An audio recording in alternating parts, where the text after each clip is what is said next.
আসসালামু আলাইকুম। আজকে আমি আপনাদের দেখাবো 32 মিলি থেকে 8 মিলি পর্যন্ত কত ফুটে 1 কেজি রড হয়। ভিডিওটি খুবই গুরুত্বপূর্ণ, তাই প্রথম থেকে শেষ পর্যন্ত দেখবেন ইনশাআল্লাহ। 32 মিলি রড প্রতি কেজিতে পাবেন 6 ইঞ্চি। 28 মিলি রড প্রতি কেজিতে পাবেন 8 ইঞ্চি। 25 মিলি রড প্রতি কেজিতে পাবেন 10 ইঞ্চি। 22 মিলি রড প্রতি কেজিতে পাবেন 1 ফুট 1 ইঞ্চি।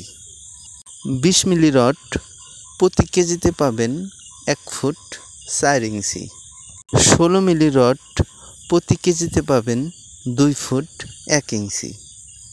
12 মিলি রড প্রতি কেজিতে পাবেন 3 ফুট 8.5 ইঞ্চি।